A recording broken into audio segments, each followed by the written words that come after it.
ကျွန်တော်မိတ်ဆွေခုနှစ်သားသမီးအားလုံးမင်္ဂလာပါအပတ်စဉ်အင်္ဂါနေ့တိုင်းခုနှစ်သားသမီးတပတ်စာကံဒီမာလေးပြောမယ်အခုတစ်ခါဗုဒ္ဓသားသမီးတွေအားလုံးအပေါင်းနှိပ်အသေးပြီးရှင်းပါဗုဒ္ဓသားသမီးတွေရဲ့တပတ်စာကံဒီမာလေးပြောအင်္ဂလိပ်လို30ရက်6လပိုင်း2025နေတော့6ရက်10လပိုင်း2025ဒီတပတ်စာဗုဒ္ဓသားသမီးရဲ့ကံဒီမာလေးပြောပြမယ်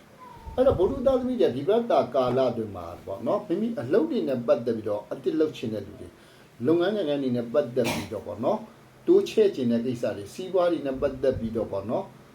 ဆက်သူ share လုပ်မဲ့လုပ်ငန်းရှင်တွေနဲ့ပတ်သက်ပြီးတော့အထူးကောင်းမွန်တယ်ပေါ့နော်မိမိကဒီအချိန်ကာလလေးမှာလုပ်ငန်းလေးတစ်ခုစတင်လိုက်မယ်ဆိုဒီစတင်တဲ့လုပ်ငန်းကိန်းလေးကမိမိဘဝကိုအကျိုးပြုစေတတ်တယ်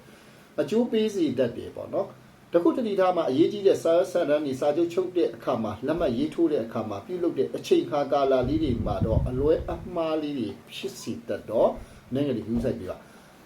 ဘာသာရေးနဲ့ပတ်သက်ပြီးတော့အမတန်ကောင်းမွန်တဲ့အချိန်ကြီးတယ်နောက်တစ်ခုကဘုလူသားမြတ်ဒီကိစ္စမှာဒီတပတ်တာကာလမှာမြေကိစ္စတွေနဲ့ပတ်သက်တော့ဝယ်ဖို့ရောင်းဖို့ကိစ္စတွေပေါ်ပေါက်လာမယ်အမွေကိစ္စတွေနဲ့ပတ်သက်တော့စကားတွေအခြေတင်တွေပြောပြီးတော့မှအောင်မြင်တတ်တယ်ပေါ့နော်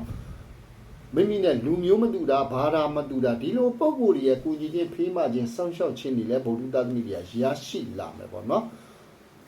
ဝေးကြီးတွေကဝင်ငွေတဲ့ထွက်ငွေကြီးတွေများနေတော့ဘိုးလူသားသမီးတွေကဒီချိန်မှာငွေကြီးကြိုက်တဲ့အသုံးပြုတယ်မှာအထူးတက်လက်ပြီးဆက်မယ်အကြောင်းမျိုးနဲ့စီလိုပေါက်ရှားပြီးတော့ငွေကြီးတွေကကုန်ကြတတ်တဲ့ဆုံးရှုံးတတ်တယ်တဲ့နော်ဆုံးဖြတ်ချက်တွေလွဲမှားပြီးတော့တတိထားမယ်အဲ့ဒီလိုပဲအကျွေးမြေတွေပါလာပြီးတော့ပြိတတ်တယ်အကျွေးမြေတွေပါတင်းနေတတ်တယ်ငွေကြီးနဲ့ပတ်သက်ပြီးတော့ချင်းကားထားတဲ့ကိစ္စလေးတွေမှာအထူးတက်လက်ဂယုစိုက်ပါတတိထားပါမိမိကသူများတကပေါ်ကိုလည်းအာမခံပြုလုပ်ပေးတာမျိုးဆိုလို့ရှိရင်ဂျားညက်ပြီးဖြည့်ရှင်းပေးရတာမျိုးတွေပြဿနာအခက်အခဲကြုံရတာမျိုးတွေဖြစ်စီတတ်တယ်အလုပ်နဲ့ပတ်သက်ပြီးတော့ကံကောင်းမယ်အလုပ်တဲ့အတိုင်းကမိမိကဝန်ထမ်းဆိုလို့ရှိရင်ကြီးကဲတဲ့လူရဲ့ကုညီချင်းဖေးပါခြင်းယာတုဌာနကိစ္စတွေလည်းကံကောင်းစီတတ်တယ်ပေါ့နော်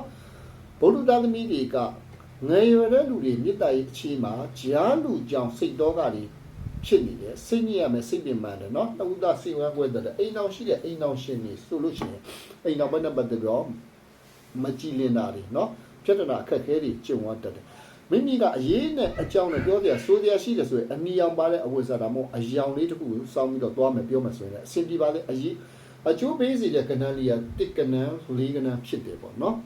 အဲ့တော့ကျမ်းမာရေးတွေနဲ့ပတ်သက်ပြီးတော့ဝိုင်းပိုက်တွေဒုက္ခပေးတတ်တဲ့အချိန်ခါလာအစားတောက်နဲ့ပတ်သက်တတိမှုစေခြင်းတယ်ဗုဒ္ဓသားသမီးရဲ့ဒီတပတ်တာကာလမှာကံတရားကြီးအထောက်ပံ့နေရရှိအောင်မိမိနေအိမ်ဖျားမှာငွေပန်းလေးလှူဒန်းခြင်းဖြင့်လူရစုတောင်းမှာအလုံးကြီးပွားချမ်းသာအောင်